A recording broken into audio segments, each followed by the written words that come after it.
నాటకాలు వేసుకునే వాళ్ళ గురించి. బట్ వన్ థింగ్,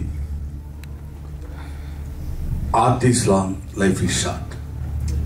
మనం ఎంతకాలం ఉంటామో మనకు తెలియదు.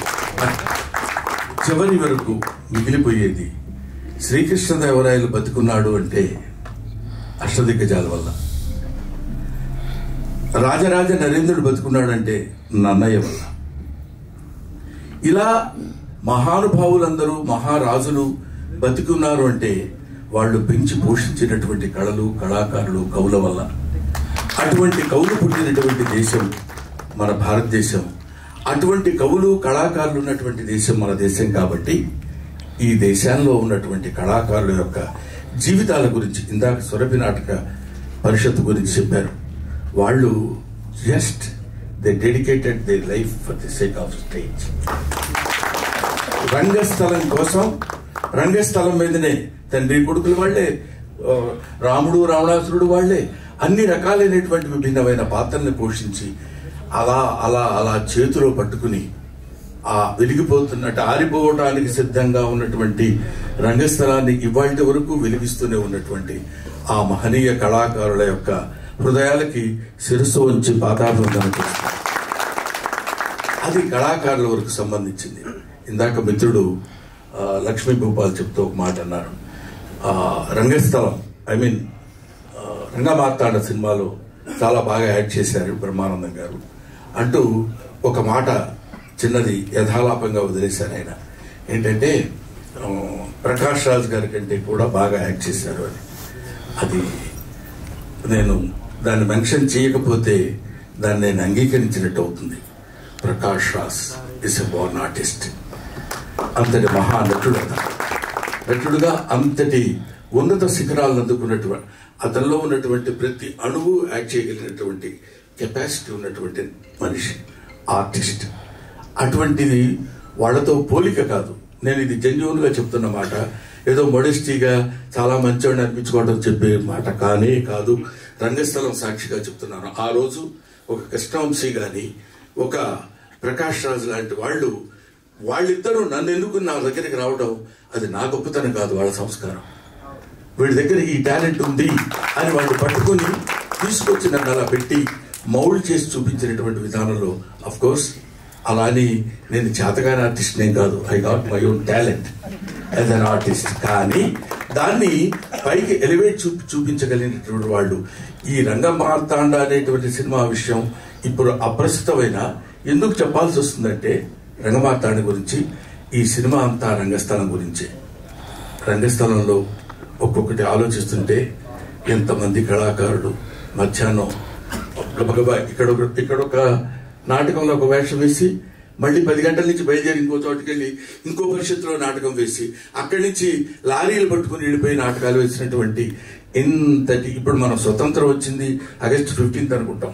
స్వతంత్రం ఎక్కడొచ్చిందంటే ఎంతో మంది త్యాగధనుల యొక్క ఒక దీని సమాధి మీద నుంచి పుట్టినటువంటి అద్భుతమైన వృక్షాలు ఇవాళ మన స్వాతంత్రం. అలాగే ఈ రంగస్థలం మీద ఎంతో మంది కళాకారులు పుట్టారు, పోయారు. కానీ ఈ రంగస్థలం మీద ఉన్నటువంటి కళాకారులను బతికించేటువంటి శక్తి ఒక్క కళాకారుడికి మాత్రమే ఉంది. వాళ్ళది తెలుసుకుని, ఇదిగో తమ్ముడు ఎల్బి శ్రీరామ్, ఈయన నన్ను ఎవరు చూస్తారు, ఎంత డబ్బు వస్తుంది, ఎంత ఆదాయం వస్తుంది, నేను ఏం చేయాలి, ఏం చేయకూడదు, దీనివల్ల ఉపయోగం ఏంటి అనేది లేదు. ఏదైనా చిత్తశుద్ధిగా తను నమ్మినటువంటి సిద్ధాంతాన్ని చక్కగా అమలు చేయడానికి నిరంతరం కృషి చేసేటువంటి ఒక అల్పజీవి. వాటి వరకు ఎందుకు అట్లా ఉన్నాడంటే, అందుకే ఇప్పుడు ఈ చప్పట్ల కొడితే వినపడుతుంది.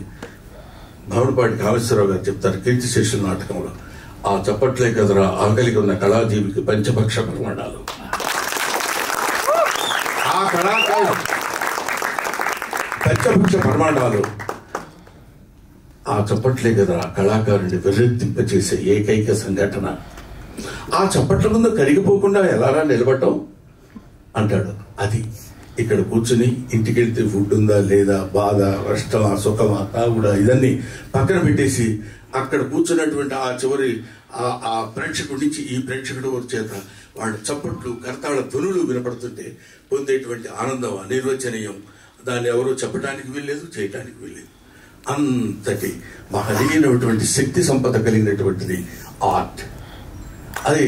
ఇది ఆర్ట్. చాలా మంది ఏమనుకుంటారంటే ఆర్ట్ అంటే ఏదో కళ అని, ఫైన్ ఆర్ట్స్ అంటే లలిత కళలు అని, లలితములైన కళలు అని, అంటే ఫైన్ ఆర్ట్స్ మృదువైన కళలు అని అనుకుంటారు. కాదు, లలితా గాయత్రి యొక్క అంశ చేత పొందబడినటువంటి కళలు లలిత కళలు. ఇది అందరికీ రావు, ప్రతివాడు నటించాలంటే కుదరదు. అది కొంతమందికి మాత్రమే. మా అమ్మాయి సుమ ఉంది. సుమ ఈరోజు అదే మాట్లాడితే ఏదో మలయాళం నుంచి వచ్చింది ఏదో లేకపోతే ఇంకో చోట నుంచి, అది కాదు. ఏదైనా తను నమ్మినటువంటి సిద్ధాంతాన్ని అలా పట్టుకుని మైకు రూపంలో ఇంతకాలం తనేదో గొప్పగా ఉంది అని కాదు, తను చేస్తున్నటువంటి నిరంతర కృషి. వింటున్నారు లేదా తెలియదు, మాట్లాడుతున్నారు తెలియదు, తనంతట తాను మలుచుకున్నటువంటి స్వయం శిల్పి సుమ. ఇటువంటి వాళ్ళు, ఎందుకంటే ఆ అమ్మాయిలో ఇప్పుడు ఇంతవరకు నాకు తెలియదు తన స్టేజ్ ఆర్టిస్ట్ అని. ఇలా చెబుతున్నప్పుడు ఓహో ఇటువంటి వాళ్ళు కూడా ఉన్నారా, మనకు తెలియని విషయాలు ఎన్నున్నాయో కదా అని. అది అద్భుతమైనటువంటి ఇటువంటి కళాకారులందరినీ ఒక చోట చేర్చి వీళ్ళ మీద ఒక సినిమా తీయాలని అనేటువంటి ఆలోచన రావడమే నిజంగా చిన్నవాడు అర్జున్ సాయి. వారికి నేను సిన్సియర్గా బాటమ్ ఆఫ్ మై హార్ట్, నా హృదయాంతరాల నుంచి అతన్ని అభినందిస్తున్నాను. ఎందుకంటే ఇవాళ రైటర్ చెప్పారు, ఇక్కడ ఇలాంటి సినిమాలు ఎన్నుకోవాలంటే దానికి కొంచెం దమ్ము కావాలి. దానికి ఇది చెప్తూనే అట్రాక్ట్ చేయగలిగినటువంటి, అంటే మళ్ళీ సినిమాటిక్ గా కావాల్సినటువంటివన్నీ తెలియజేయటం. ఇందాక మా ఏం రత్నం గారు చెప్పారు. ఏం రత్నం గారు అంటే ఆ రోజుల్లో ఆయన వస్తున్నా అంటే దడదలాడిపోయేవాళ్ళం. ఆయన సినిమా ప్రకాష్ రాజు సంకల్పం సినిమాలో ప్రకాష్ రాజ్ మొట్టమొదటిసారి ఎంట్రీ, ఆ తర్వాత నా ఎంట్రీ. అంటే ఇంచుమించు ఇద్దరము అప్పుడప్పుడే సినిమా ఇంట్రెస్ట్ లోకి వచ్చినవాడు. ప్రకాష్ రాజ్ ఆ సినిమాలో ఇంట్రడ్యూస్ చేశాడు. ఆయన అలా కనపడుతున్నాడు, మామూలు కాదు. ఒక మాటలో చెప్పాలంటే పొట్టోడు తక్కువోడు కాదు. కాబట్టి అటువంటి అలాగా ఉన్నటువంటి వ్యక్తుల్లో వీళ్ళల్లో ఉన్నటువంటి ఒక ప్రకాష్ రాజ్ వాటిలో ఉన్న జీవి, వాళ్ళందరినీ పట్టుకుని ఎలా మేనేజ్ చేసుకొచ్చాడు అనేది ఊరికి అందరికి కలిపి ఇంటికి భోజనాన్ని పిలిచి భోజనం పెట్టి పంపించేలోపే గిలగిలాడిపోతాం. అటువంటిది ఒక సినిమా అనేటువంటి మహాయజ్ఞాన్ని, దాన్ని ఈ సినిమా అంటే మీకు ఎలా ఉంటుందో మీకు తెలుసు, నాకు తెలుసు, ప్రత్యేకంగా చెప్పాల్సిన అవసరం లేదు. ఇంతమంది నటీనటులను ఒక చోట చేర్చి వాళ్ళందరి మనోభావాలు ఎలా ఉంటాయో కనుక్కోగలిగినటువంటి వాడు అర్జున్ సాయి. అలా పట్టుకుని వాళ్ళందరినీ తీసుకొచ్చి, నేను ఒక్కడే ఈ సినిమాలో బహుశా ఈ విగ్గులు లేకుండా ఉన్నాడు నేనే అనుకుంటా. న్యాచురల్ కాదు, అదేదో చెవులు ఊదాడు, అర్థం కాలేదు. నేను కూడా అర్థమైనట్టు యాక్ట్ చేయాలి.